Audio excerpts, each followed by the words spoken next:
5장 2절, 죄송합니다.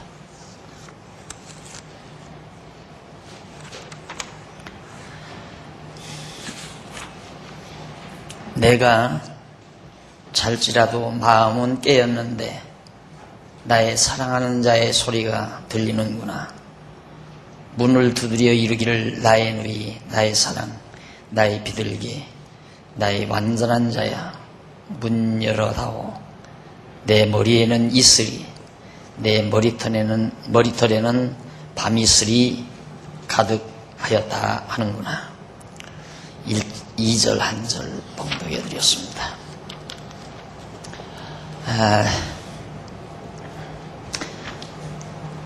5장 2절부터는 변함없는 사랑의 성취에 대한 내용을 했습니다.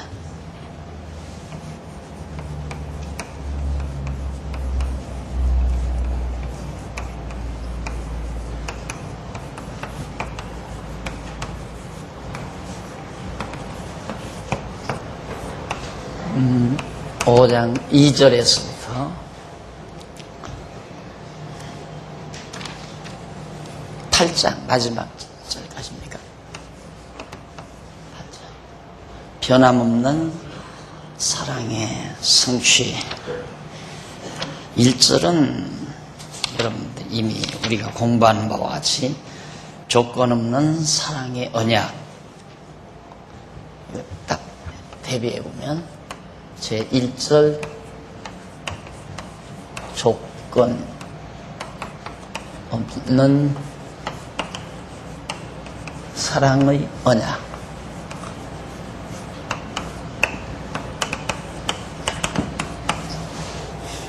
아가서 다라고 그랬죠. 아가서.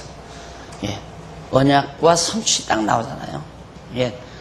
이스라엘 백성, 그러니까 이스라엘 민족에 대한 여호와 하나님의 언약과 그 언약에 대한 성취 내용을 사랑의 노래로, 아름다운 사랑의 노래로 묘사했다는 것은 참으로 놀라운 거죠. 왜냐하면 이스라엘 민족사인데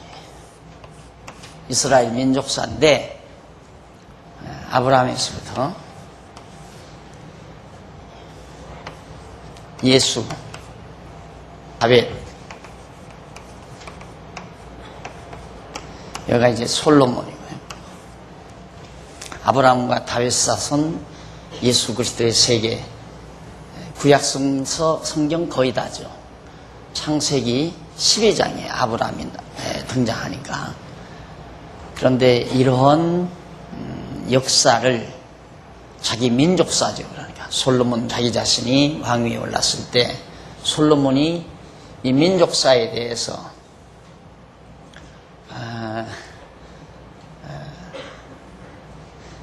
지나온 민족사만이 아니라 앞으로 다가올 민족사,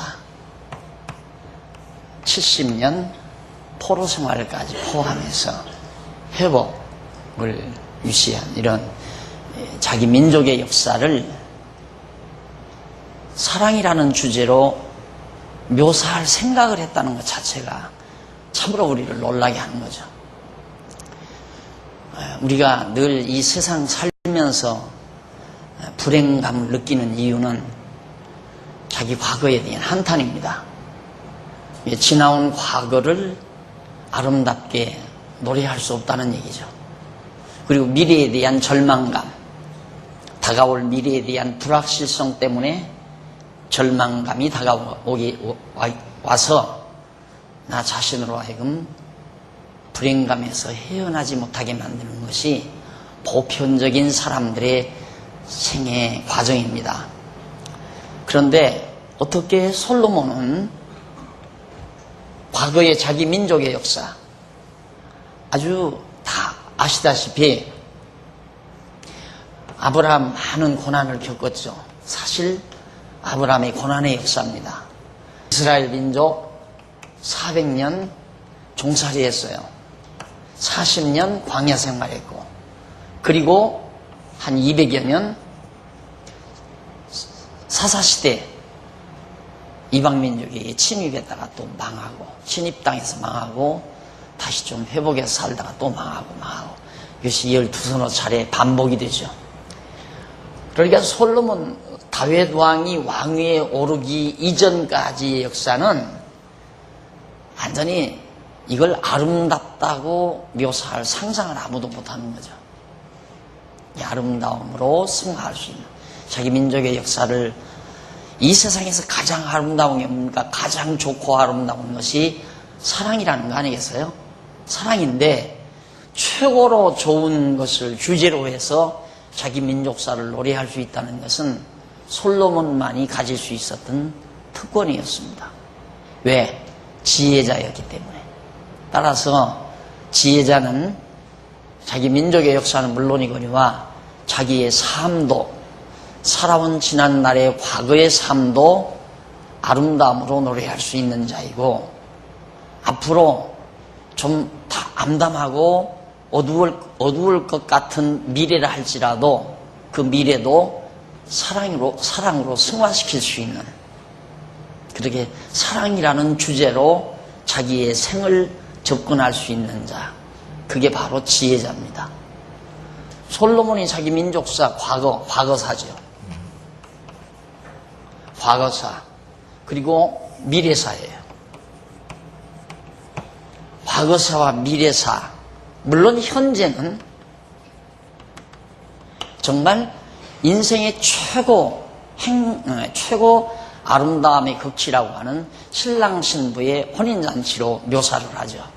자기의 당대를 신랑과 신부가 만나서 혼인잔치를 하는 가장 영광스럽고 아름답고 정말 좋은 그런 모습으로 자기의 현대사, 자기가 지금 살아가고 있는 현대사를 노래합니다.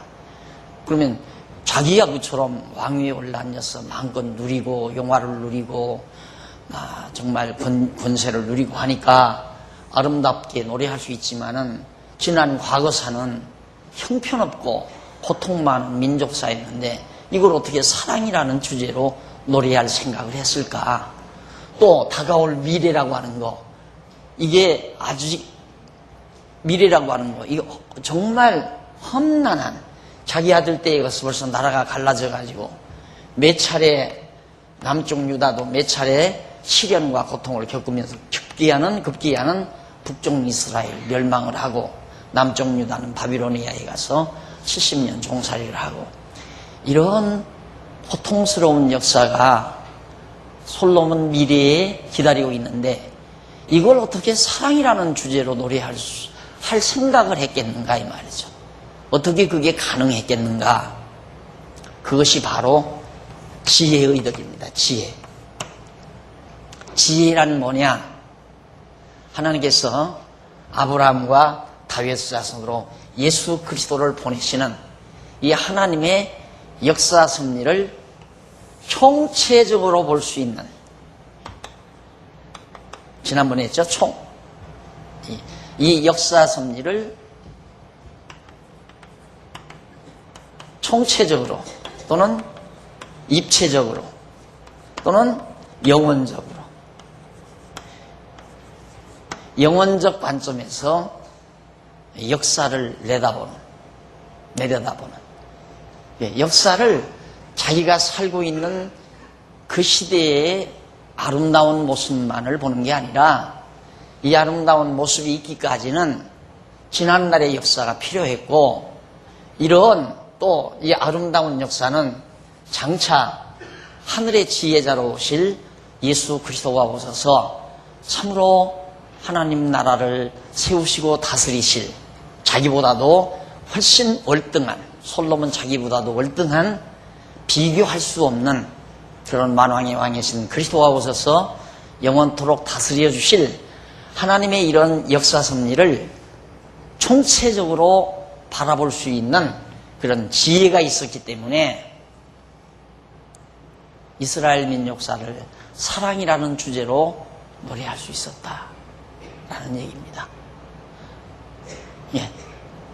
우리 한국 역사 그만두고 나 개인의 역사, 조금 더 나가서 우리 장안중앙교회 역사, 이걸 놓고 우리들은 정말 어떻게 접근할 것인가? 비관적으로 접근할 것인가? 부정적으로 접근할 것인가? 아니면 원망과 후회, 미래에 대한 정말 절망감, 이런 생각을 한다면 지혜자가 아니죠. 지혜자는 항상 내 지난날에 부분적으로 보면 어두웠던 역사였지만 그런 역사도 가장 아름다운 사랑이라는 주제로 노래할 수 있고, 지금 좋은 현실이라고 생각되면 지금도 사랑이라는 주제로 노래할 수 있고, 다가올 미래도 보장된 것은 없지만 믿음으로, 이게 믿음이죠. 확실하게. 왜? 하나님께서 언약을 했으니까 반드시 이루신다 이 말이에요.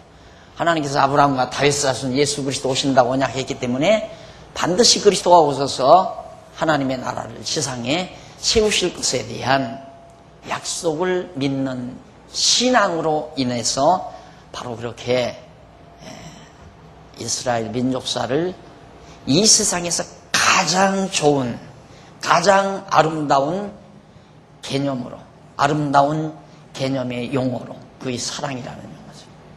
사랑이라는 주제로 자기의 민족사를 노래할 수 있었다. 이것이 마냥 부러운 겁니다. 오늘 우리가 그렇게만 살 수 있다면, 그렇게 살 수 있다면 행복한 자이죠. 또 살 수 있다면 하고 미지수로 던질 게 아니라 우리도 가능하다는 얘기예요. 우리가 지혜만 있다면.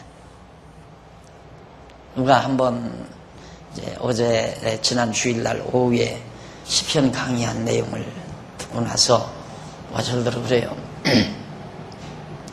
그 강의를 들으니까 아 그렇겠구나 라는 생각까지는 드는데, 아 그렇겠구나 라는 공감대, 거기까지는 가는데 정말 하나님이 언약하시고 그 언약대로 이루어달라고 간구하고 그 간구한 것대로 이루어준 것에 대한 찬양이 내 속에서 나와야 된다, 이 말에는 주춤해지더라는 거예요. 왜? 아직 내 안에서는 찬양이 없으니까. 어제 이제 지난 주일날 오후에 시편 서론했잖아요. 그러니까 하나님이 언약하시고 그 언약 찬양, 그 다음 간구, 기원 찬양, 그 다음 성취에 대한 찬양. 이게 이제 시편 150편 전체 내용인데, 언약한 것대로 이루어달라고 기원한 것을 성취해줬을 때 속에서부터 찬양이 나왔다. 그러니까 다윗이 또 구약의 선지자들이, 아니 구약의 성도들이 150편이라고 하는 엄청난 많은 분량의 찬송을, 그 중에 이제 솔로몬의 찬양도 있죠. 그런 찬양을 부를 수 있었다고 하는 것은 속으로부터 놀라운 하나님께 대한 감사와 감격, 이런 것들이기 때문에 하나님께 대한 찬양이 있었다는 얘기죠. 우리 안에서 그 찬양이 나와야 된다. 꼭 마찬가지예요.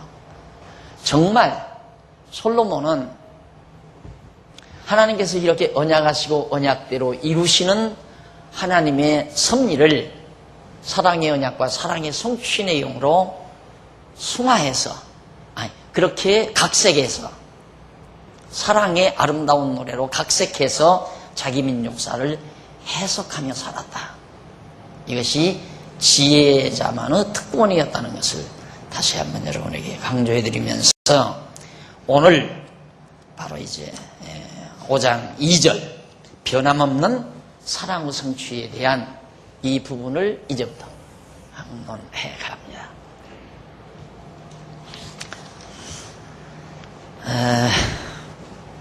이 변함없는 사랑의 성취는 대략 그렇게 정리가 되죠.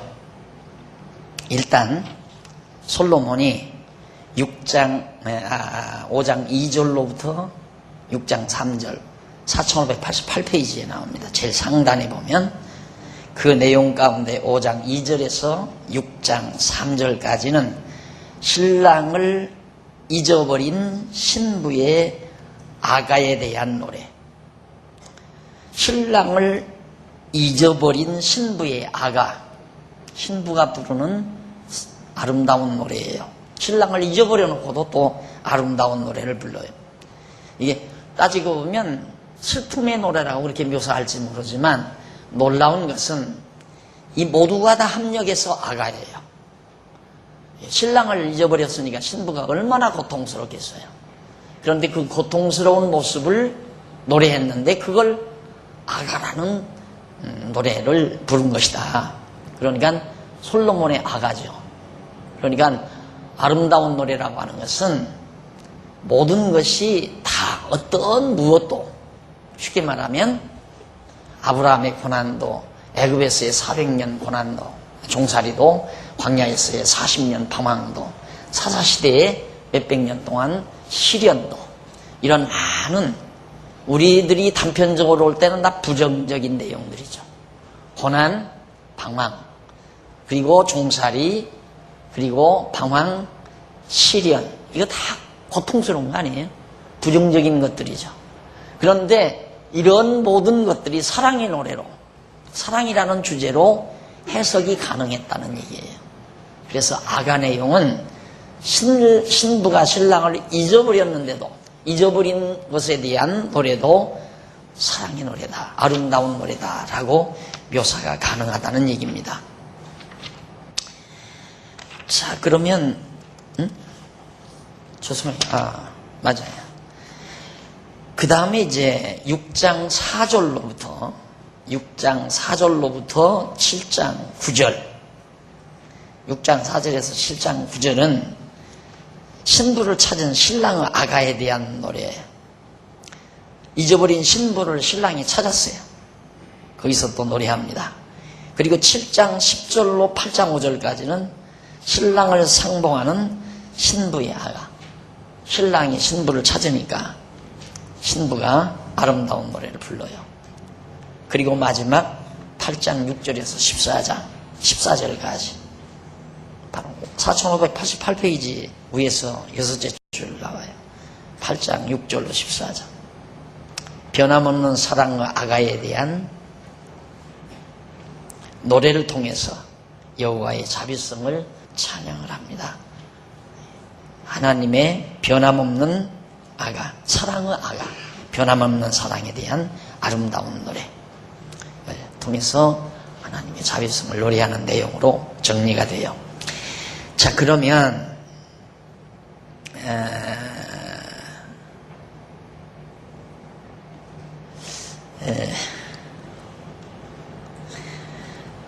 그 위에서 88페이지, 4588페이지 중간에 조금 내려와서 줄 바꾼 데 나오죠. 줄 바꾼 데서 그 밑으로 5째 줄 뒷부분에 보시면 찾으셨어요? 줄 바꾼 데서부터 밑으로 5째 줄 뒷부분에 보시면 이러한 이제까지 제가 말씀드린 이러한 솔로몬의 노래는 솔로몬 왕 시대 이후부터 바벨론 포로에서 돌아와 유다 왕국을 회복할 때까지의 역사 섭리에 대한 역사 섭리의 바탕을 두고 있다. 지금 후반부에 대한 지금 5장 2절로부터 8장까지의 그 대략적인 윤곽 제가 말씀드렸죠. 몇 가지로 한 너댓 가지 주제를 통해서 여러분들에게 말씀을 드렸어요. 근데 이러한 노래는 솔로몬 왕 시대 이후부터 이때부터 바벨론 포로에서 돌아와 다시 유다의 회복, 성전이 회복되고 정말 하나님께 제사가 회복되는 그 회복의 장면까지의 역사를 배경 깔고 솔로몬이 지금 노래하는 거다. 그 얘기예요. 자, 그러면 그 정도 이제 여러분들이 정리를 했으면 우리 계속해서 89페이지 1절 신랑을 잊은 신부에 대한 노래를 한번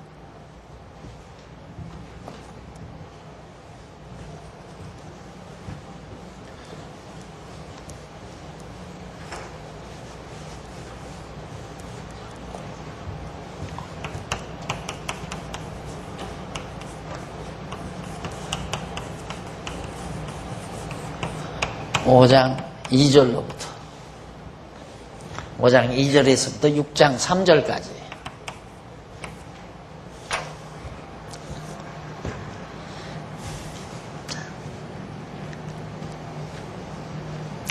신랑을 잊어버렸다라는 말은 이스라엘 백성이 하나님을 잊어버린 역사를 신랑을 잊은 신부의 모습으로 그렇게 솔로몬이 노래를 합니다. 그럼 이러한 노래는 제일 밑에 89페이지 밑에 두 번째 줄, 이러한 솔로몬의 노래는 솔로몬 왕 시대 이후부터 이스라엘 백성이 바벨론 포로 때까지의 장차 이루어질 역사 섭리의 바탕을 두고 있는데, 이 기간의 역사 섭리는 일찍 여호와 하나님께서 모세를 통하여 언약하신 말씀대로 이루어 주신 것이다. 그러니까 벌써 하나님께서 이 역사, 솔로몬 이후에 되어질 역사, 이거 다 바벨론에게 포로됐다가 돌아올 이런 역사, 앞서 벌써 일찍이 다윗보다 먼저 주전 1500년 전, 한 500년 전에 모세를 통하여 하나님께서 예언을 다 해줬어요. 모세를 통해서. 그 모세를 통하여 예언해준 그런 예언의 말씀을 하나님께서 다 이루어 주신 것이다 말이에요. 그게 바로 신명기 28장에서부터 29장에 보면 하나님께서 이스라엘 백성 가나안 땅 들어가서 나라를 세우고 살지만, 그러나 이방 민족에게 붙들려가서 모든 민족이 이방에다 흩어질 것을, 그랬다가 하나님께서 다시 돌아오게 해 주실 것에 대해서 모세를 통해서 언약을 했습니다. 그러니까 솔로몬은 그런 500년 전에 모세가 예언했던 그 예언을 미리 내다보면서, 이게 얼마나 아픔이, 나라가 갈라지고 북쪽 이스라엘은 망하고 남쪽 유다는 바벨론에게 포로가 잡혀지고, 이러한 정말 고통스러운 역사를 이미 솔로몬은 알고 있죠. 왜? 모세가 500년 전에 예언했기 때문에 그렇게 되어진다는 것을. 그런데 그 역사를 사랑의 노래로, 그 사랑의 노래가 뭔가? 그래도 하나님은 변함없이 반드시 사랑으로 이루어 주신다. 이제 그거예요. 그래서 그 하나님의 사랑을 갖다가 변함없는 신랑의 사랑으로 그렇게 묘사를 해서 문학화 해가지고 노래를 부른 거죠. 그래, 이 기간의 역사 섭리는 일찍이 이제 모세를 통하여 언약하신 말씀대로 이루어준 거죠. 여러분 다 아시다시피 이제 설명드린 그 말씀대로 나라가 갈라지고, 그리고 바벨론에게 포로가 되고, 그런 역사들입니다. 자, 그러면 5장 2절로 6절에 보면 90페이지 5장 2절로 6절, 찾아온 신랑을 만나지 못했다는 신부의 아가를 노래합니다. 내가 잘지라도 마음은 깨었는데 나의 사랑하는 자의 소리가 들리는구나. 문을 두드려 이르기를 나의 누이, 나의 사랑, 나의 비둘기, 나의 완전한 자야. 문 열어 하고 내 머리에는 이슬이, 내 머리털에는 밤이슬이 가득하였다 하는구나. 내가 옷을 벗었으니 어찌 다시 입겠으며, 내가 발을 씻었으니 어찌 다시 더럽히랴마는, 나의 사랑하는 자가 문틈으로 손을 들이밀매 내 마음이 동하여서 일어나서 나의 사랑하는 자 위하여 문을 열 때, 모략이 내 손에서, 모략의 즙이 내 손가락에서 문빗장에 듣는구나. 내가 나의 사랑하는 자 위하여 문을 열었으나 그가 벌써 물러갔네. 그가 말할 때 내 혼이 나갔구나. 내가 그를 찾아도 못 만났고 불러도 응답이 없었구나.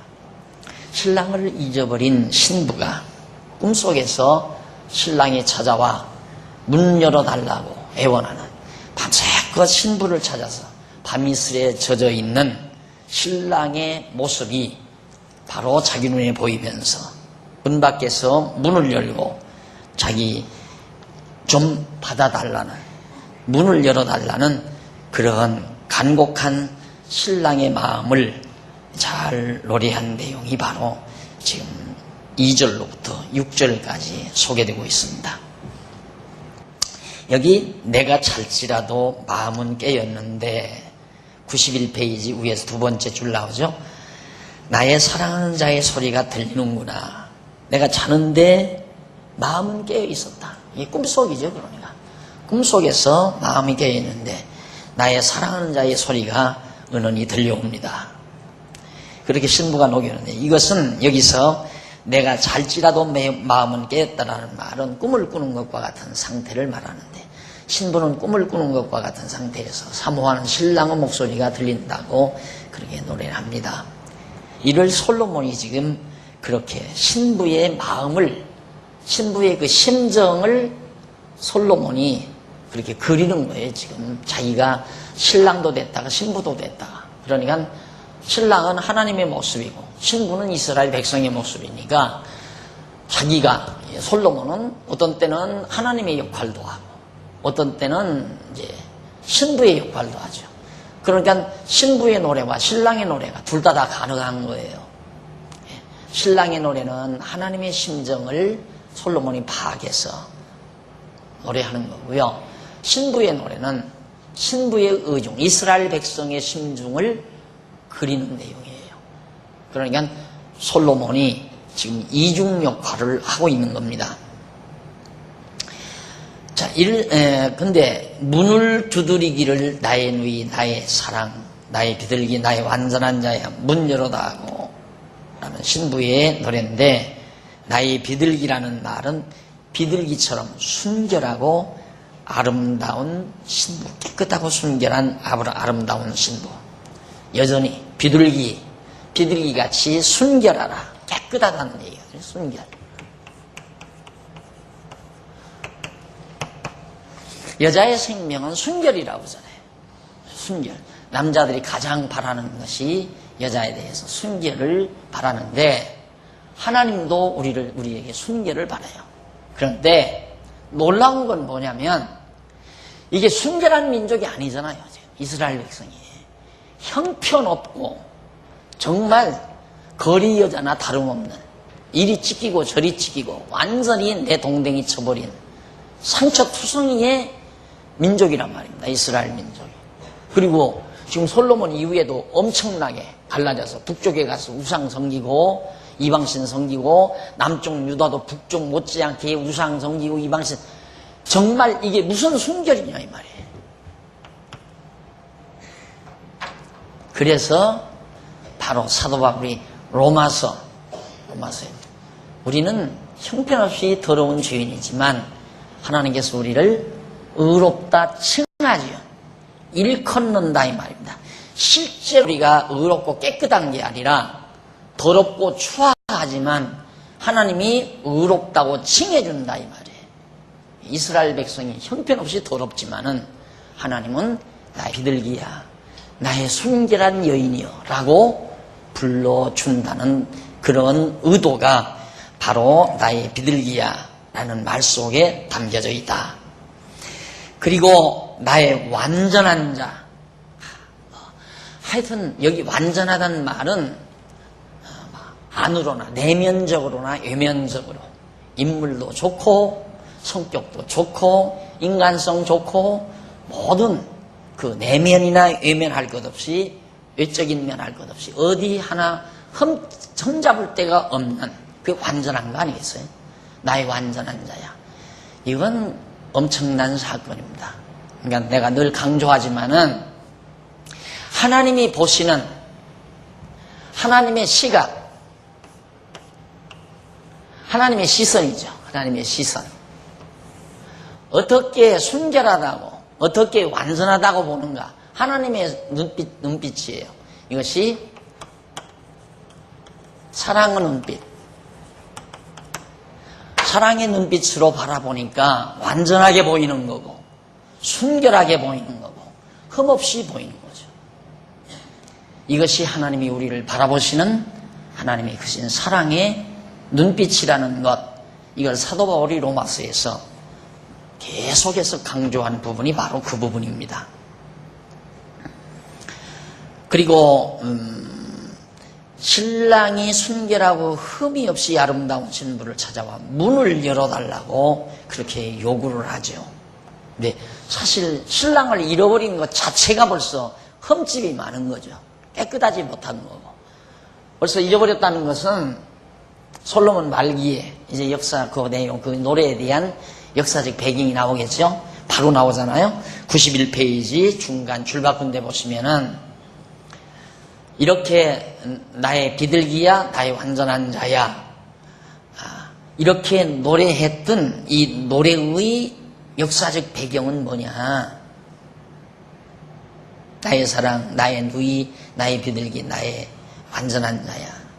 그 역사적 배경을 보면 솔로몬 왕정 이후 이스라엘 나라는 남북으로 분열되어 북쪽 이스라엘이나 남쪽 유다가 여호와 하나님을 저버리고 이방신을 섬기게 된다. 자, 여기서 나라가 갈라져서 북이스라엘도 이방신, 남쪽 유다도 북쪽 이스라엘보다 더 악하다고 그랬어요. 더 패역했다고 그랬어요. 그러니까 다 북쪽이나 남쪽이나 모두가 다 이방신을 섬기고 하나님 여호와를 멀리하고 살았다 이 말이죠. 잊어버린 거예요. 그런 이스라엘 민족을 향해서 하나님께서 완전하다, 그리고 순결하다, 나의 비둘기야, 나의 완전한 자야 라고 호칭해 준다는 거. 의롭다고 칭해 주시는 하나님의 사랑의 섭리를 잘, 아주 너무도 아름다운 노래로 묘사를 했다고 생각을 합니다. 그리고 그러면서 내 머리에는 이슬이, 내 머리털에는 밤이슬이 가득하였다 하는구나 라고 노래합니다. 이는 밤새도록 신부를 찾아 달려온 신랑의 모습을 노래한 거죠. 꿈속에서 신부가 자꾸 이방신 성경이 이렇게 살다가 꿈속에서 신랑이 나타난 거예요. 그런데 밤새껏 이 밤은 항상 어두운 역사를 말하잖아요. 이게 다 어두운 역사죠. 이 역사 동안 하나님께서는 계속해서 밤이슬 맞아가면서 잊어버린 신부를 찾아 헤매는 모습으로 신부에게 꿈속에 나타나 보여진 사실을 노래하고 있는 겁니다. 그 다음 3절로 5절 보면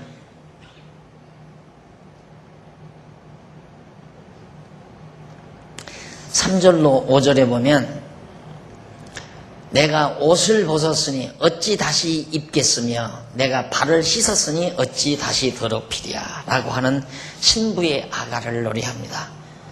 다 발도 다 씻고 잠자기 위해서 옷도 다 벗고 했는데 어떻게 다시 이제 입 더럽히겠느냐, 다시 밖으로 나가서 발을 더럽히겠느냐라고 노래하는 거죠.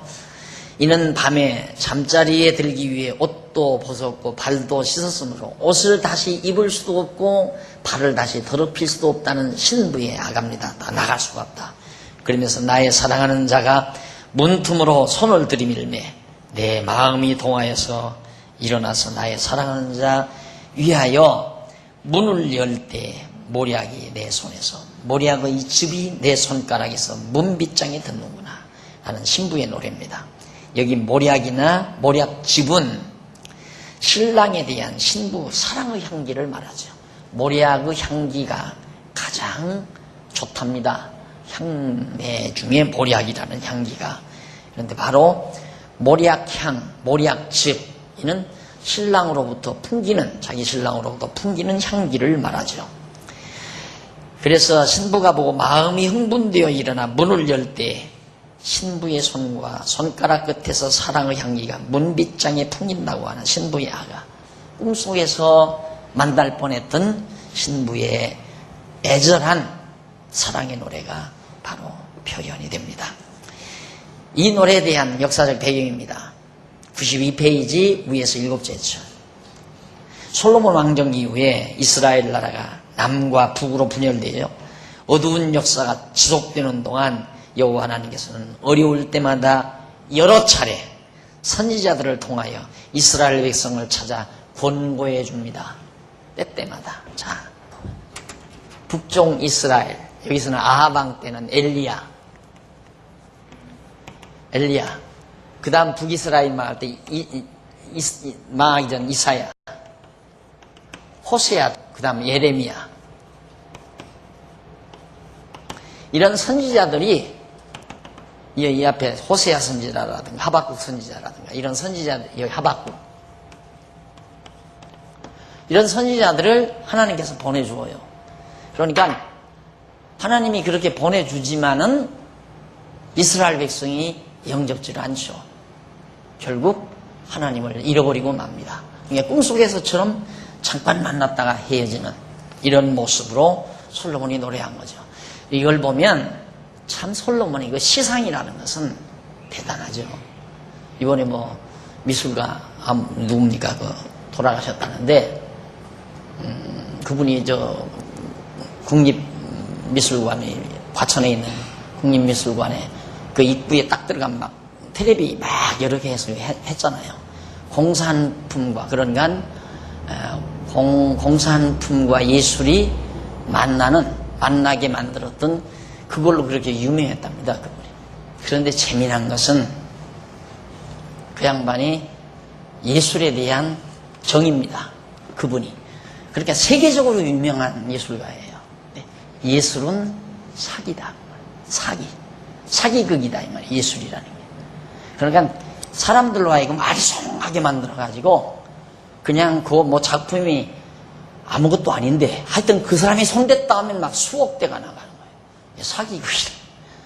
자기도 예술 속에서 뭔가 진가를 찾아보려고 그게 몸담았지만은 결국 예술도 심오하게 빠져들면 그런 식의 인간 주제의 예술은 미쳐야 돼요. 철학도 미치는 것으로 끝나는 거예요. 결국 그분도 뇌졸중으로 쓰러졌다나요? 그런데도 막 그냥 붙들고 그냥 개떡칠을 하더라고요. 이렇게 개떡칠. 그런데 그게 유명한 작품이에요. 그러니까 해답이 없어요. 절대 해답이 없어요. 왜? 자기는 어떻게든지 좀 이 세상을 아름답게 승화해서 표현해 보려고 노력. 예술이라는 게 그거 아니에요? 역사도 이 세상도 모두를 좀 아름답게 승화시켜 보려고 하는 그런 결론을 찾고 싶어 하는 게 예술의 목적이거든요. 그런데 찾아도 없다. 어떻게 아름답게 노래하느냐 이 말이에요. 조금 힘이 있으면 약한 사람들을 막 죽이고 살상극을 벌리고 짓밟고 폐허로 만들어버리고 폭탄 쏟아부어 버리고 그리고 다 빼앗아오고. 여러분 세계 여행 다니면서 저는 몇 군데 안 가봤지만은 제일 증오스러운 게 뭐냐면 그 정복자들의 기념관. 거기는 어떠한 일이 있어도 제가 가요. 다른 건 별로 내가 일부러 안 찾아가는데 정복자들이 그 정복 당시에 했던 뭐 기념관 그런 데는 어떻게든지 들어갈 수만 있으면 들어가 보려고 노력. 왜? 인간의 잔악상이 거기에 다 모아 있으니까. 어둡고 미개하다 하지만 그게 사람들이 보는 눈이지 얼마나 순수해요.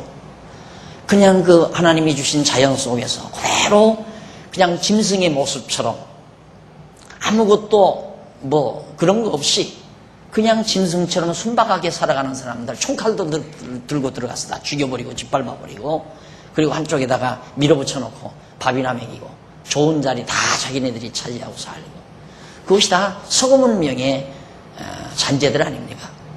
그걸 어떻게 아름다운 예술로 승화하느냐 이 말이죠. 승화시킬 수가 없죠. 그러니까 예술은 사기극이다. 사기다. 맞다고 봐요 난. 사기라는 말이. 왜? 해답이 없으니까. 그러나 기독교 예술을 보십시오.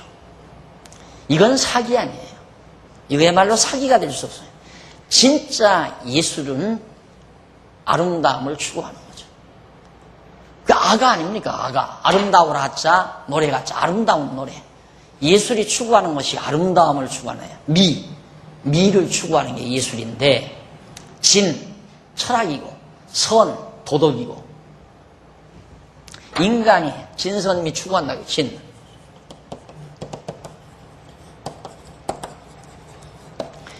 철학.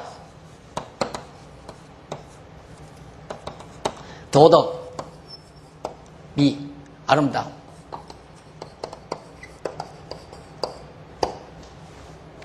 철학과 도덕, 아름다움이지. 예술.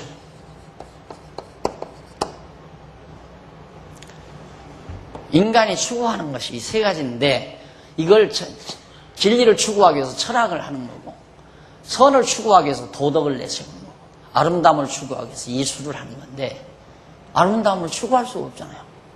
세상에 아름다운 게 없으니까. 그래서 그 유명한, 여러분 세상에서 유명한, 정말 유명하다는 사람들 죽을 때 보십시오. 다 부정적인 말 남겨놓고. 왜? 소위 도덕이거든요. 사실 불교도 결국에는 그 선 추구예요. 이 선 말고 참선. 도덕과 만나는 거죠. 그래서 생부를 추구하는 건데, 그 성철 노승이 죽으면서 또 세상 뜨면서 그랬잖아요. 속지 말라. 다 거짓말이다. 속지 말라. 다 거짓말이다 이 말이에요. 속지 말라. 큰 별 죽었다고 서울대 미대 교수가, 미대 학장인지가 나와서 글을 썼는데, 예술계의 큰 별이 사라졌다 이거예요. 그런데 큰 별께서 예술은 사기다. 신문에 나와서요. 신문에 예술은 사기다. 그분의 유명한 예술에 대한 결론입니다. 사기죠. 왜? 이렇게 역사를 아름답게 볼 수가 없으니까. 아무리 아름답게 보려도 볼 수가 없으니까. 그래서 그걸 보려고 노력하다 보면 미쳐버려요 이게. 자기가. 철학자 니체도 미쳐버렸잖아요. 미쳐. 선을 추구하는 성철 스님도, 성철 노승도 거짓말이니까 속지 말라. 이름 누군지 모르겠어요. 큰 별, 예술계의 큰 별. 어저께 세상 떴는데 예술은 사기다. 그러나 기독교의 예술은 사기 아니에요. 진짜 아름답게 노래할 수 있는 겁니다. 이 세상이 아무리 어둡고 아무리 고통스럽고 전쟁이 있고 기아가 있고 정말 피나는 피비린내 나는 어려운 민족상장이 있다 할지라도 바로 그런 역사들을 아름다운 노래로 승화시킬 수 있는 지혜로운 예술은 바로 이 아름답게 승화시킬 수 있다 이 말이죠. 그래서 기독교 예술. 그래서 내가 연구원에서 또 미대, 우리 저기 어딥니까요? 독에 지금은 이제 있는 데가 어디죠? 탕방 빠찡고 많이 하나, 네? 태백 기도처에 전사님으로 계신 분이 중학교 미술 선생이에요. 그분이 미대 나와가지고 미술 선생인데, 그분들은 내가 한번 언젠가 가니까 목사님 제가 이 미술을 계속 해야 되겠습니까? 그래요. 그러니까 그거 뭐 화판 놓고 그림이나 그리려니까 이게 진리를 깨닫고 나니까 이건 무의미한 짓 같다 이거예요. 그래가지고 고민이 돼가지고 아주 이제는 직장 미술 선생 한다는 것 자체가 싫은 거예요. 미술 선생 한다는 것 자체. 이 미술 포기하겠다. 그때 참 어려웠죠. 그걸 포기해버리면 직장 나가 또 없어져 버리고, 직장 없어져 버리면 처자식들 어떻게 할 거예요? 그래서 내가 이 설명을 한 거예요. 기독교 예술은 그거 아니다. 하나님이 지어놓으신 모든 자연 만물, 저주를 걷고 봐라. 거기에 저주가 덮였으니까 저주만 걷어놓고 보면 하나님 보시기에 좋았더라. 하나님 보시기에 아름답다 이 말이에요. 그러니까 그걸 추구하는 것이 기독교 예술, 미술도 그렇고 음악도 그렇고 다 마찬가지죠. 그러니까 우리가 시편 공부하지만 오후 찬양 예배 때, 그 오후 찬양 예배 때 시편의 노래들이 얼마나 다 아름다운 노래입니까? 정말 아름다운 노래들이죠. 그래서 음악이나 그림, 조각 이런 모든 예술들이 미를 추구하는 건데, 아름다움을 추구하는 건데, 기독교 예술은 가능하다. 기독교적 예술은 충분히 가능하다. 그래서 이 학문 예술학, 미학, 예술학이 아니라 미학. 이건 이제 윤리학으로 다루어지는 거고요. 이건 이제 진리는 철학인데, 철학을 넘어서 이제 신학이죠. 예. 그래서 이제 이 윤리, 기독교 윤리, 그 다음 기독교 미학, 이걸 하나 다뤄봤으면 해서 힌트를 줬는데도 아직 누구가 거기에 접근을 안 해요. 네. 내가 시간이 있으면 했으면 좋겠는데, 내가 지금 해야 할 일이 거기에 몸부림쳐야 될 입장이 아니기 때문에, 지금 이 강의가 예를 들어서 오늘 하는 이 강의를 앞으로 10년 후나 20년 후에 누가 정말 이 예술에 몸을 담고 있다가 고민을 하고 좌절하고 절망했다가 이 강의를 녹음 테이프를 통해서 들었다면 대작이 나오게 돼 있어요. 반드시 대작이 나와요. 기독교적 미학이 엄청난 파문을 일으킬 수 있는 미학이 나올 수 있는 그런 배경이 있습니다. 그래서 이런 아름다운 보고들이 이 성경 안에는 수없이 저장되어 있다는 사실을 우리가 알 수 있죠. 마지막 6절 보십시다. 신부가 문을 열었으나 신랑이 물러갔으므로 허탈해하는 내용이죠. 신부가 자기 사랑하는 자 신랑을 위하여 문을 열었어요. 신랑이 벌써 물러갔다면서 신랑이 말할 때에 신부의 혼이 나갔다는 신부의 아가를 노래합니다. 신랑이 물러가 버리니까요, 신부가 혼을 잃어요. 넋을 잃어버렸다 이 말이에요. 넋을 잃을 정도로. 그리고 신부가 신랑을 찾아도 못 만났고 불러도 응답이 없었다는 신부의 아가를 노래합니다. 신부는 자기를 찾는 신랑의 목소리를 듣는 순간 정신없이 문을 열었으나 신랑은 온데간데 없이 사라졌고 아무리 불러도 대답조차 없다는 것이다. 이러한 신부의 아가를 솔로몬이 이제 신부의 심정을 헤아려 노래한 겁니다. 이거 역사 배경입니다. 거기 나오죠. 밑에서부터 8째 줄, 92페이지 밑에서 8째 줄. 이 노래에 대한 역사적 배경은 바로 솔로몬 왕정 이후 이스라엘 나라의 분열왕국 시대에 여호와 하나님께서 여러 선지자들을 통하여 이스라엘 백성을 찾으시지만 백성들이 듣지 아니하므로 이방인의 손에 부치셔서 여호와 하나님을 떠나 살아가도록 섭리하시는 내용, 역대하 10장에서 35장까지 내용이죠. 이와 같이 여호와 하나님께서 장차 이루어 주실 역사 섭리를 바탕으로 솔로몬이 시문학적 방법에 의해서 노래한 겁니다. 그러니까 이걸 솔로몬이 미리 알고 나라가 갈라진 다음 이방의 포로로 잡혀가서 하나님을 만날 듯 하다가 급기야는 하나님을 완전히 잊어버리고 말죠. 하나님을 떠나서 이 이스라엘 백성들은 바벨론의 포로로 잡혀가고 예루살렘은 다 헐어져 버리고 불태워져 버리고 성곽도 다 회파돼 버리고 하나님과 이스라엘 백성은 완전히 결별하다시피 하는 그런 모습을 바로 그런 모습의 역사적인 배경을 바탕으로 해서 이 노래가 지금 읊어진 겁니다. 역시 거듭 말씀드리면 얼마나 고통스러운 역사입니까 이게. 이런 고통스러운 고난의 역사를 아름다운 노래로 성화할 수 있는 것은 성경이 가르치는 지혜로만이 그것이 가능한 것이다. 오늘 우리가 이 세상 살면서 한평생 살다 보면 비극들이 참 많습니다.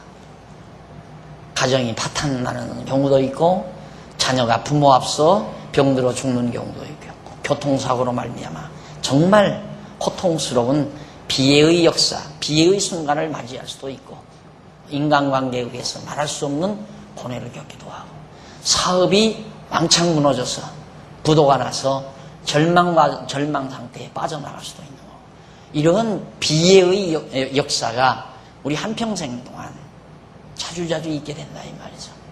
그러나 이러한 역사들을 우리가 어떻게 바라볼 것인가, 그것이 지혜의 의문으로만이 아름답게 승화해서 우리는 그걸 사랑의 노래로, 아름다운 노래로 바꾸어서 표현할 수 있다 하는 얘기입니다. 솔로몬은 실제로 그렇게 했으니까. 또 보면 너무도 아름다운, 왜? 하나님께서 이게 사랑하기 때문에 이렇게 하는 거예요. 사랑하기 때문에. 이게 사랑의 표현들이라 이 말이에요. 근데 우리는 사랑의 표현이 그저 머리 쓰다듬어주고, 얼러주고, 그저 얼굴 만져주고, 애기 쩌쩌 해주고, 다듬어주고, 그것이 사랑의 표현이라고는 누구나 다 알죠. 그러나 매들고 때리고, 야단을 치고, 그리고 고통을 가하고, 이런 것들은 사랑이라고 생각을 안 하죠. 탕자를 내보내는 아버지의 그 아픔, 이루 말할 수 없죠. 아버지 싫다니까 돈을 주어서 내보내는 아버지의 심정, 가히 상상할 수 있잖아요. 죽으러 가는 것도 아니고 군대 내보내는데도 울고불고 맨날 며칠 밤 잠을 지새우고, 아니 저 사랑해서 가는 자식, 딸 시집 보내고 나서 며칠 밤을 설치는 그런 부모의 심정을 우리가 헤아린다면,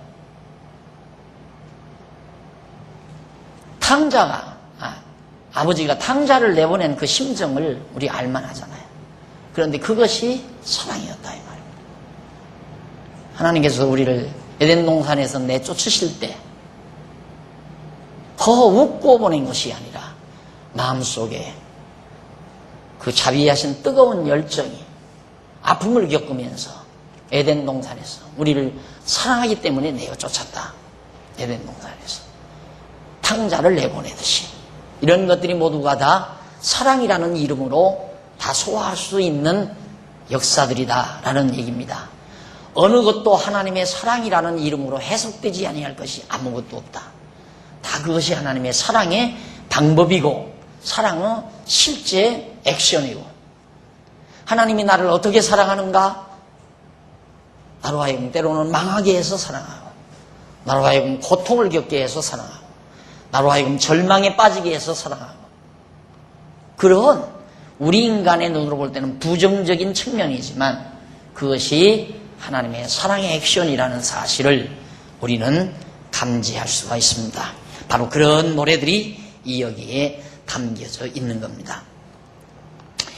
자, 이렇게 해서 일단은 솔로몬의 이 아름다운 노래 6절까지를 우리가 신랑을 잊어버린 신부의 노래 중에 2절로 6절까지 찾아온 신랑을 만나지 못했다는 신부의 아름다운 노래를 솔로몬이 노래한 걸 우리가 살펴봤습니다. 찾아왔는데 못 만났다. 더 애절하죠. 너무너무 애절하죠. 오늘 바로 우리들의 모습입니다. 하나님 앞에서 우리들이 하나님을 잃어버리고 살 때 이것이 곧 우리들의 심정에서 읊어져야 될 아름다운 노래라는 것을 다시 한번 기억하시면서 다음 시간 5장 7절부터 약속하고 오늘 강의 마무리합니다. 기도하십시다. 아버지 하나님, 오늘 또 지혜자 솔로몬이 노래한 하나님의 사랑, 자비성을 저희들이 한번 또 더듬어 감상했습니다. 하나님 아버지, 우리들이 얼마나 사고가 부족하고 우리가 역사를 보는 시각이 얼마나 편협적이고 총체적이지 못했는가를 다시 한번 뼈저리게 느끼면서 오늘 우리들에게 주신 지혜로 말미암아 우리의 삶을 총체적으로, 입체적으로 바라보는 영원적 시각을 우리에게 허락해 주소야 우리도 솔로몬처럼 우리의 삶의 모든 과정들을 아름다운 노래로 승화하고 살 수 있음을 저희들이 발견해 봤습니다. 하나님 아버지, 혹시 우리 지난날의 삶에 대해서 한탄하고 후회하고 미래에 대해서 걱정하고 근심하고 살거들랑 오늘 이 아름다운 노래를 감상하고 나서 지혜로운 자로서의 측면을, 지혜로운 자로서의 내 삶을 해석하는 슬기와 믿음과 지혜를 우리 모두에게 허락해 주시옵소서. 그래서 우리의 입가에서는 솔로몬의 입가에서 이 아름다운 노래가 떠나지 않았던 것처럼 오늘 우리 입가에서도 아름다운 하나님께 대한 사랑의 노래가 끊임없이 읊어질 수 있도록 역사하시옵시기를 비오며 예수님의 이름으로 기도드립니다. 아멘. 하늘에 계신 우리 아버지, 이름이 거룩히 여김을 받으시오며